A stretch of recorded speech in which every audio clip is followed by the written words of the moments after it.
Hi everyone, Peter here from Flow High Performance, and in this presentation we're going to be continuing our video series on testing physical performance, and this one's going to be on agility and change of direction. So first we need to understand the difference between agility and change of direction before we can actually understand how to test them. So if we look at agility first, agility is basically a quality that's defined as change of direction or velocity in response to a stimulus. So agility actually encompasses both the change of direction or change of speed quality, so that's sort of the physical side, but also in reaction to a stimulus or a response, which means that how fast we can react to something also influences our the ability that we call agility. And then change of direction is essentially just the physical component of agility. So if we want to test agility, we basically need to have some sort of change of direction or a change of velocity, and that has to be in reaction to some sort of stimulus. Whereas if we want to test change of direction, we just need to test that physical component of agility. So what tests should we use to test these qualities? So the first one we'll talk about is change of direction, because it's probably the most common and the easiest one to talk about. So we have many standard tests like the Illinois Agility Test, 505 Agility, 510-5 Agility, T-Test, and there's plenty more. And you could even come up with your own standardized test if you have many athletes and it's applicable to your sport. But these tests here are pretty common and they all have quite a lot of normative data on them. So that's pretty standard. You just need to set out cones or poles or whatever it is and need to time it with either timing gates or hand time, ideally timing gates, and that's that. And then you can compare that between athletes and then between the same athlete at different time points. But then when we're talking about testing agility, it becomes much more complicated because agility is actually very difficult to test. And the reason is because we don't really have, first of all, any standard tests that we can compare normative data to. And even if we do some sort of agility test, we need to have some sort of stimulus that the athlete needs to react to.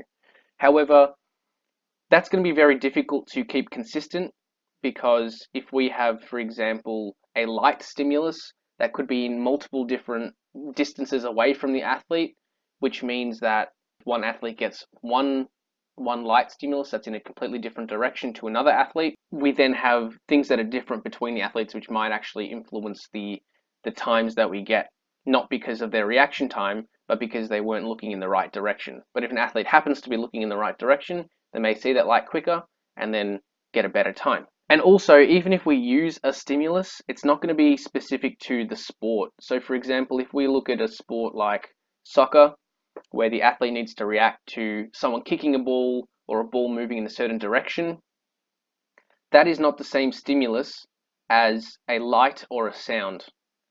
So is it really applicable? Does it matter if they can react to a light very quickly or not, or a sound?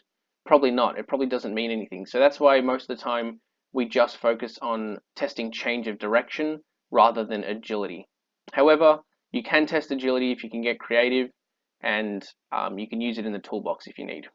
So performing the agility tests, some things to consider are to make sure you measure the distances as accurately as possible. So make sure you use a tape measure and get it down to the exact centimeter.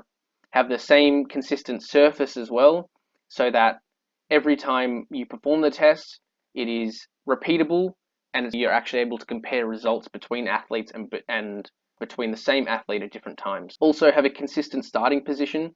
So for example, if you're hand timing, they start with their foot on the line, or if you're using timing gates, you might have the front foot 20 centimeters before the first gate, for example, and you keep that consistent every single time.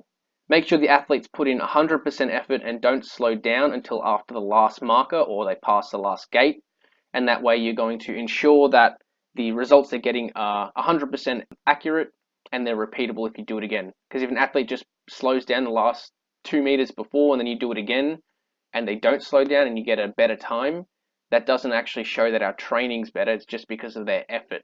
Also, have plenty of room after the last marker so that the athlete doesn't feel like they have to slow down early. So they can run straight through the gates and have plenty of time to slow down so they don't get scared of running into a wall or something like that. Thanks for watching, guys. That's it for this presentation. Make sure you stay tuned for the next videos in this video series. If you're a curious individual who's interested in learning more about sports performance training, you can find Flow High Performance on Facebook and on Instagram. On these platforms, you'll find hundreds of these research infographics, which are the latest research summarized into these easy to understand pictures so that you can stay up to date with the latest research without actually having to go into the journal yourself and reading the entire article.